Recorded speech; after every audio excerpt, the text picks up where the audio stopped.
O Senhor esteja convosco. Ele está no meio de nós. Proclamação do Evangelho de Jesus Cristo, segundo Marcos. Glória a vós, Senhor. Naquele tempo, Tiago e João, filhos de Zebedeu, foram a Jesus e lhe disseram: Mestre, queremos que faças por nós o que vamos pedir. Ele perguntou: Que quereis que eu vos faça? Eles responderam: Deixa-nos sentar, um à tua direita e outro à tua esquerda, quando estiveres na tua glória. Jesus então lhe disse: Vós não sabeis o que pedis. Por acaso podeis beber o cálice que eu vou beber? Podeis ser batizados com o batismo com que vou ser batizado?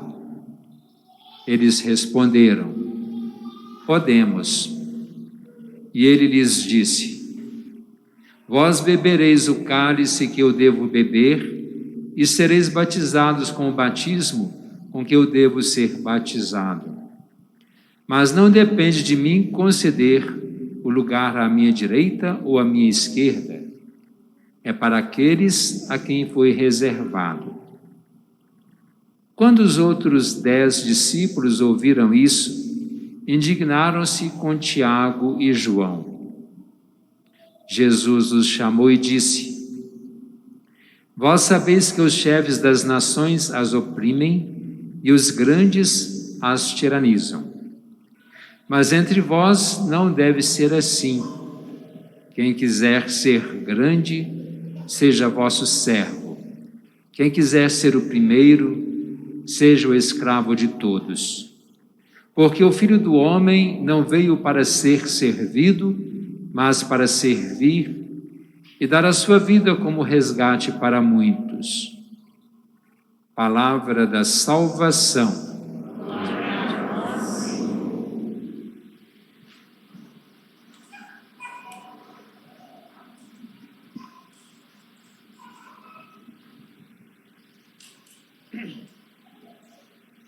A liturgia da palavra de hoje nos mostra, em primeiro lugar, aquele Jesus que Isaías faz referência a ele como servo sofredor, aquele que deve ser macerado pelo sofrimento, pela dor. Esse Jesus que sofre, que é condenado, perseguido, preso, condenado, morto, e derrama o seu sangue como resgate ao final do Evangelho de hoje, como resgate de muitos. O que é resgate? Nós temos várias opiniões sobre o resgate, mas aquele que vai buscar de volta, vai salvar alguém de alguma situação que não seja muito boa. Temos o resgate de um carro, um guincho que vai buscar o outro que está acidentado. Nós temos aquele que vai resgatar o outro que está numa situação difícil. Quando nós resgate, em princípio, pagamento. Quando a pessoa está presa ou é raptada, fala: eu preciso de um dinheiro aqui para o resgate. E o preço de Jesus para nos resgatar é muito alto, porque os nossos pecados são muitos. A humanidade inteira é pecadora. E esse resgate de um Filho de Deus, que se torna homem, tudo igual a nós, menos no pecado, que é puro, santo, que veio trazer vida, ele acaba morrendo, derramando o seu sangue como resgate. É esse preço altíssimo do nosso pecado. É claro que nós não vamos atirar pedras, mostrar quem é isso, que o julgamento cabe a ele, mas ele veio para os pecadores. Ele mesmo disse: não vim para os santos, ele veio para nós. É por isso que nós vamos procurando sempre o encontro com ele. É o encontro na comunidade, é o encontro na Eucaristia, é o encontro de 2 ou mais na oração para ele estar no nosso meio. e que muitas vezes nós não sabemos compreender até o peso da nossa humanidade, pelas nossas dificuldades, pelos nossos pecados, pelo nosso sofrimento. Jesus já sofreu o suficiente para a nossa salvação. Às vezes a gente fala assim, que Jesus sofreu por nós, então agora tá bom, ótimo, melhor do que isso não tem como. A salvação por parte de Jesus está completa. Mas São Paulo fala que devo completar em minha carne, porque falta a paixão de Jesus, é sinal de que eu também devo dar uma contribuiçãozinha nesse resgate. Vamos supor que a gente cai num buraco e alguém está dando a mão a gente, ou joga uma corda, que falta isso para a gente alcançar, e a gente levanta a mão um pouco, não levanta os pés, na ponta dos pés, quer dizer, eu tenho que dar minha contribuição. É pouco, sendo que talvez o buraco é fundo, a corda é grande, mas eu não faço isso. E Jesus fez quase tudo, porque agora só depende de nós, para nós alcançarmos a salvação. E na segunda leitura nós ouvimos na carta aos Hebreus, que é aquela carta que fala, nós temos um sumo sacerdote no céu, aquele que é generoso para conosco, ele que veio e que nos resgata, e ele é precioso para nós, porque sem ele nós não conseguimos. Mas aí vem no Evangelho, podemos dividir em duas partes para a nossa compreensão. Há alguns domingos, nós ouvimos que Jesus ia a Jerusalém, caminhando com os discípulos, e fazia um dos anúncios, que fez 3 anúncios da sua paixão. Necessário que eu vá a Jerusalém, vou ser perseguido, morto. E enquanto numa dessas falas, os discípulos estavam conversando. Ele não estava dando a menor bola para a fala de Jesus, né? E Jesus também não se inquietou com isso. Mas quando chegou em casa, ele perguntou, sobre o que vocês conversavam no caminho? Eles ficaram calados, porque discutiam quem seria o maior no reino dos céus. E Jesus falou que não se parecer com uma criança, não entrará no reino dos céus. Quem não acolhe uma criança, não acolhe o reino dos céus. E aí os discípulos continuaram a não entender. Eles continuaram a entender que o reino, esse reino temporal, material, em que Jesus senta num trono e aqueles que estão mais próximos são como que braço direito, braço esquerdo, aqueles que vão atuar, que vão mandar, vão desmandar com ele, como ministro, secretário, seja lá o que for, aqueles que têm um poder, era um poder temporal. Mas Jesus falou, não é assim. E quando 2 discípulos chegaram e falaram, podemos fazer um pedido? O que é? João e Tiago, exatamente, de João e Tiago. João, aquele chamado sempre discípulo amado de Jesus. Tiago era irmão de João. Jesus, quando tirava um tempo para ir fazer sua oração no alto da montanha, em algum lugar, quem que ele chamava? Pedro, João e Tiago. Eram as pessoas mais próximas. Certamente deveriam mais compreender a palavra de Jesus. E eles pedem, queremos um assentar à sua direita e outro à sua esquerda. Quer dizer, não entenderam ainda o que é esse reino de Deus. E aí Jesus pergunta, vocês podem receber o batismo que eu vou receber? Vocês vão beber do cálice que eu vou beber?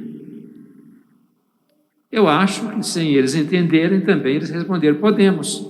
Quantas vezes a gente dá uma resposta assim, displicente, só para agradar a pessoa? Fazer de conta quem está entendendo? Não, quero sim, eu vou. E eles, podemos. E Jesus completa, vocês vão beber do cálice que eu vou beber. E vão ser batizados no batismo que eu vou receber.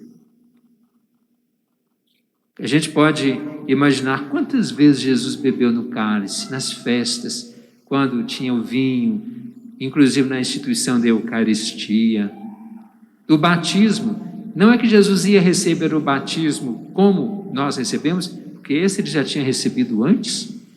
Foi no início da sua vida pública, através de João, lá no Rio Jordão. Então ele não tinha que ser batizado, não, mas é o batismo e o cálice, a taça do sangue. O sangue derramado em favor de muitos. É esse batismo, esse cálice que Jesus pergunta. E eles responderam: certo, podemos, porque certamente eles também passaram pelo cálice da dor, do sofrimento e derramaram seu sangue por causa de Cristo. E nós também somos convidados não a passar pela dor, porque Deus não nos criou para a dor, não nos criou para o sofrimento. O que Deus faz é bom, o que Ele faz é bem feito. Mas nós, na nossa humanidade, pelo pecado, nós estamos sujeitos à dor, ao sofrimento, à perseguição, à morte, porque nós somos humanos. E Deus respeita a nossa vontade, nossa inteligência, nossa vontade, a nossa liberdade, Ele respeita. E às vezes nós, na nossa liberdade, preferimos nos afastar de Deus, preferimos nos afastar daquele que é a solução dos nossos problemas e vamos buscar novos problemas. Aí Jesus completando: sentar à minha direita e à minha esquerda não cabe a mim, mas aquelas pessoas para quem está reservado. Quem está reservado? Quando a gente convida alguém para uma festa, para algum momento, uma sessão, a gente reserva alguns lugares, aqueles que precisam estar ali, e muitas vezes nós reservamos para os nossos preferidos. Só que quem são os preferidos de Jesus? Não é quem paga mais, não é quem fala mais alto, não é quem grita mais, não é quem engana mais. Os preferidos de Jesus são aqueles que servem ao menor. E, é claro, incluindo o menor. E como que a gente pode ser o maior? Como pode ocupar o primeiro lugar? Aí vem essa segunda parte que eu ia dizendo. Quando vocês veem as nações, tem os chefes, os governadores que tiranizam, aqueles que mandam. E o reino de Deus não é assim.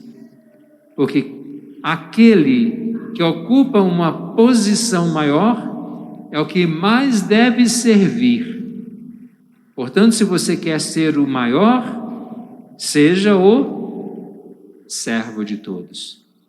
Se você quer ser o primeiro, seja o último como servo de todos.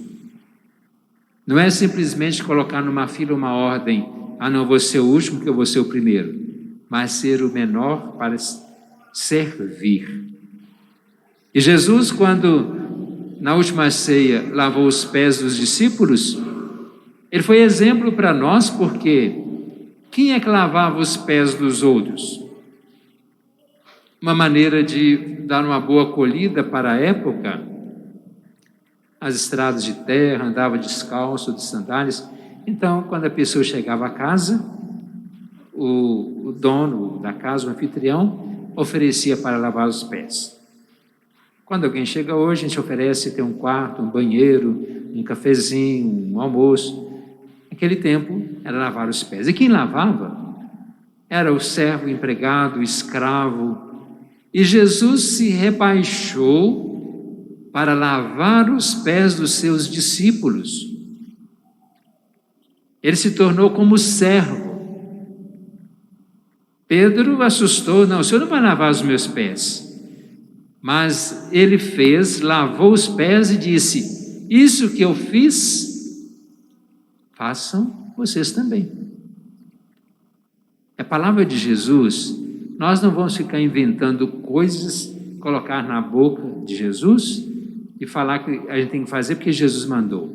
Quantas vezes nós falamos mentira E em nome que Deus veio, me inspirou, eu tive uma visão.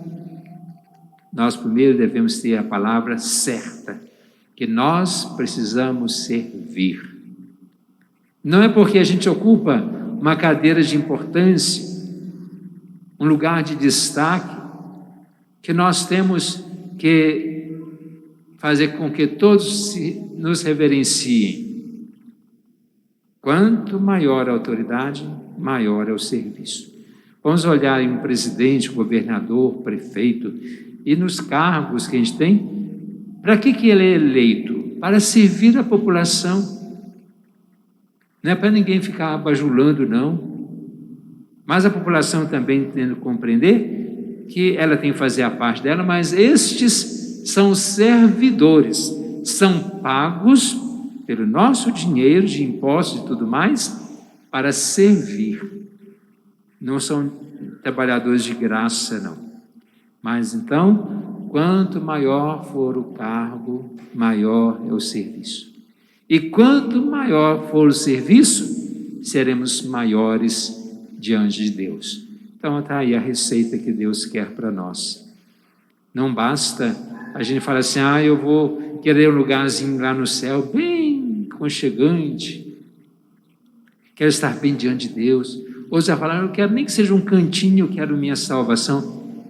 Não servindo, nem canto, nem lugar de direita, nem de esquerda, porque nós precisamos fazer o que Jesus manda.